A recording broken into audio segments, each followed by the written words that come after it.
आपल्या सोबत संतोष पाटील नांदेडहून आहेत, आपल्या सोबत सहदेव होनाळे लातूरहून आहेत आणि बाबासाहेब बटुळे हे जालन्याहून आहेत। ही तीनही शेतकरी आहेत। मी तिघांचंही स्वागत करतो।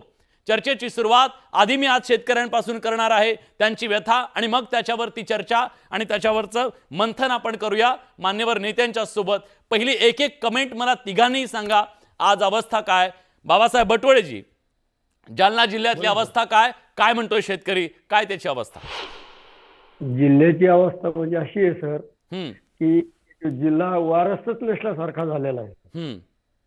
त्याला बुवा समजा काहीतरी शेतकऱ्याच्या व्यथा काय आहेत, काय नाही, कुठल्याही नेत्याला त्या गोष्टीची गरज राहिलेली। आता सरकारला जे एवढं प्राधान्य दिलं शेतकऱ्यांनी, तर कशा करता दिलं की एक विश्वास 4-15 वर्षापासून विश्वास होता भाजप सरकारचा त्याला, जनतेला, किंवा काहीतरी सरकार करतंय, भाजप सरकार काहीतरी करतोय, काँग्रेसच्या काळात काही झालं नाही म्हणून भाजप सरकार करतंय। आणि ह्या विश्वासाने शेतकऱ्यांनी भरभरून त्यांच्या पारड्यामध्ये माप टाकलेले। तर आमची एक सामान्य शेतकऱ्याची, मी म्हणजे एक सामान्य, आता सर्व महाराष्ट्राला बी माहिती आहे की एक सामान्य शेतकरी, शेतकऱ्याच्या व्यथा शेतकऱ्याला माहिती असतात। कारण सगळा काही पुरवठा सगळं करू शकत नाही, पण नेते लोकांचं ज्या 5 वर्षाकाठी 4 वर्षाकाठी आपण नेता बदलितो, कुठंतरी बदल करतो का नाही गड्या, ह्या 4 वर्षात मागे काही काम केलं नाही त्या नेत्याने, तर आपण दुसरा निवडितो। तर दुसरा निवडल्याच्या नंतर पण तो तसाच निघाला, तर मग ह्या शेतकऱ्यांनी जायचं कोणाकडे? निराशा झाली असं तुमचं म्हणणं आहे? शेतकऱ्यांची निराशा झाली, सरकार बदलली, आली गेली, आश्वासनं दिली। सहदेव होनाळे आहे। सहदेवजी, आम्ही तुम्हाला बघितलं होतं, तुम्ही नांगर घेऊन 500 किलोमीटरवरून प्रवास करत एक शेतकरी इथल्या सत्ताधाऱ्यांच्या दारात आला होता। आज नांदेड, लातूर या सगळ्या परिसरामध्ये प्रचंड परिस्थिती गंभीर बनली आहे, असं आम्ही आता दाखवलं। काय शेतकऱ्यांची अवस्था आहे? मी यापूर्वीच जुलै महिन्यामध्ये अधिवेशन चालू असताना शेतकऱ्याच्या व्यथा मंत्रालयापर्यंत पोहोचावं म्हणून 500 किलोमीटर चालत गेलो। त्या ठिकाणी व्यथा मांडण्याचा प्रयत्न केला। मला वरील दोन्ही मान्यवरांचे फोन सुद्धा आले होते। आता ही व्यथा जर बघायचं म्हणलं तर शेतकऱ्यांना कोणत्याही योजनेच्या माध्यमातून लुबाड, लातूरमध्ये मोठ्या प्रमाणात पूर आला, एका शेतकऱ्यानं आत्महत्या केली, एका शेतकऱ्यानं बुलढाण्यामध्ये तरी म्हणजे जमीन धारण कायद्याचा त्याला म्हणजे चुकीच्या पद्धतीने वापर झाल्यामुळे त्याने आत्महत्या केली। त्याच्यानंतर नांदेडमध्ये बघितलं, आमचे बालाजी खंकरे म्हणून आहेत, त्यांच्या 50 गाईचा 70 शेळ्याचा गोठा वाहून ही भयावह परिस्थिती निर्माण झाली आहे। पण मराठवाड्यातील या 7 जिल्ह्याला की कोणीही आधार नाही, अशा परिस्थितीत शेतकऱ्यांनी कुणाकडे जायचं हा प्रश्न उपस्थित होतोय। आणि हे नेते सगळे, बच्चूभाऊ असतील, तुपकर साहेब असतील किंवा आमचे राजू शेट्टी असतील, यांना विनंती आहे की बाबा तुमचे गिले शिकवे दूर करा, पण तुम्ही एकत्र बसा। आता बघा, या दुपळीमुळेच हे शासनामधील लोक ह्या शेतकऱ्यावर म्हणजे शेतकऱ्यांना आसूड कुणावर मारायचं सोडून दिला, पण ह्यांनी म्हणजे पाठीत खंजीर खुपसण्याचं काम सुरू केलेलं आहे। सोयाबीन गेलं, आता विमा कंपनीच्या बाबतीत जर बघितलं तर आज घडीला विमा कंपनीकडून कसलीच मदत मिळणार नाही, कारण त्यांनी तिन्ही ट्रिगर बंद केलेले आहेत। म्हणजे अतिवृष्टी झाली म्हणून पहिले पैसे मिळायचे, त्याच्यानंतर खंड पडला पावसाचा म्हणून पैसे मिळायचे हे, आणि त्याच्यानंतर शेतात जर कापणी करून काढलेलं पीक आहे त्याच्यावर जरी काही नुकसान भरपाई मिळायची, पण हे सगळे तिन्ही ट्रिगर बंद केले।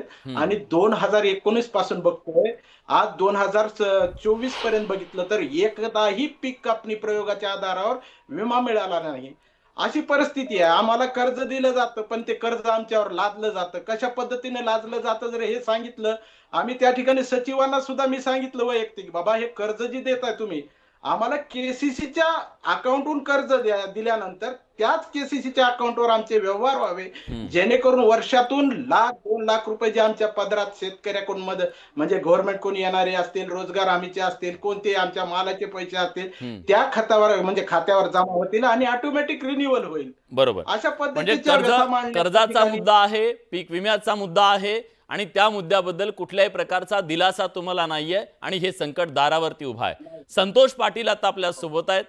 संतोष पाटील हे नांदेड जिल्ह्यातले शेतकरी आहेत। नांदेड जिल्ह्यावरती आभाळ कोसळलं, काय शेतकऱ्याची अवस्था आहे आता तुम्ही सांगा तिथली.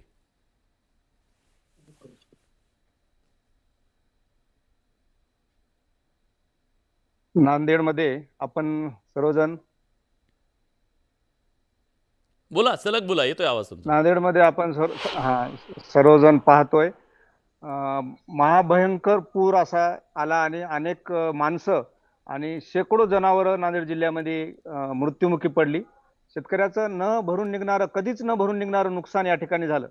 पण या दुःखासोबत दुसरं दुःख असं आहे की हे चर्चा किंवा बातम्यामधून आपण पाहतो की ढगफुटीनं झालं, पण हे असं नाहीये. प्रत्यक्ष काय झालंय, त्या मुखेडच्या बाजूला जो लेंडी प्रकल्प आहे त्याची जी घळभरणी चुकीच्या वेळेस झाली, पुनर्वसत पूर्ण न करताना त्या धरणाचे दार कोंडले, गेट लावले आणि शेतकऱ्यांना, त्या भागात राहणाऱ्या गावकऱ्यांना सांगितलं की फक्त आम्ही 10% पाणी भरणार आहोत आणि ते 80% त्या धरणाला पाणी भरलं. म्हणजे जाणून बुजून त्या लोकांचा खून करायचा, त्यांना संपवायचं या हेतूने या सरकारने हे केलंय की काय, असा संशय मला या ठिकाणी येतोय.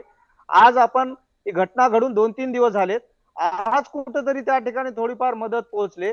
सगळ्या गावातलं धान्य, कपडे, लेकरा बाळायचं, खायचं, कपडे, कुठल्याच गोष्टी तिथं शिल्लक नाहीत. सगळ्या पावसाने भिजून गेल्यात आणि सरकारी यंत्रणा 40 तासानंतर त्या ठिकाणी पोहोचते. लोक वाचतील का? म्हणजे यांना मारूनच टाकायचे ठरवलंय का सरकारने? एवढं निर्गुण, एवढं द्वेषपूर्ण शेतकऱ्याप्रती हे सरकार का पाहतंय?